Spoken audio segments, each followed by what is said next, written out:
Сәлемдестер, қалдарыңыз қалай? Бүгін мен сіздерге Айдараның қуыршағы 8-ші бөлімін айтып беремін. Ал ендеше бастаймыз. Бастамай тұрып 9-ші бөлімін көргілеріңіз келсе, онда менің арнама лайк басып жазылуды ұмытпаңыздар. Кеттік. Бір кезде біреуі еңкейіп бір әппақ нәрсені қолына алады. Ол адамның басындай үлкен екен. Оның салмағын қолмен өлшеп көреді. Олар қатты қуанады.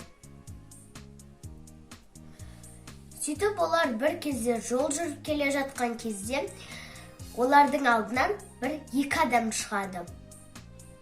Әні қайықтарың дайын тұр дейді. Екі адам біреуі айтады, былай дейді: барып тез алыңдар, әйтпесе айнып қаламыз дейді. Сөйтіп екі адам жүгіріп қайығына барып, қайығын алып алады. Ал әкесі: қап дейді.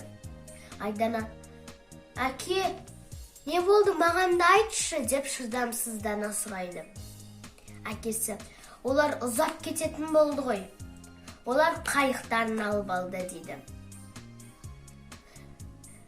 Ал Айдана болса былай дейді: әке, егер біз олардың артынан барсақ, оларға тиіспесек, олар да бізге тиіспейді ғой дейді. Ал әкесі болса айтады: менің қызым ақылды деп қызының бетінен сүйіп, қызын көтеріп алып, қызымен бірге барады. Олардың үйлеріне қарай барады. Олардың үйлері ауылдағындай қорадағы малдардың үйі сияқты деп Айдана ойлайды.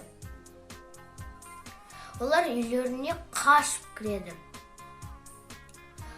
Олар қап-қара, бойлары кішкентай болады. Және түрлері жаман. Айдананың әкесі сұрайды: қызым, менің түрім жаман болып кеткен жоқ па дейді. Айдана: жоқ әке, сіз әдемісіз, ал бағана қашып кірген адамдар, олардың түрлері қорқынышты дейді. Айдана мен әкесі олар әппақ болған. Ал басқа адамдар үйлеріне кіреді. Олар тоқтап, өз тілдерімен бір-біріне бір нәрсе айтады. Сөйтіп, олар құйын болып аспанға ұшып кетеді. Сол аспаннан әкесінің қолына бір зат алақанына түседі. Айдана шошығандықтан «анашым!» деп айқайлап жібереді.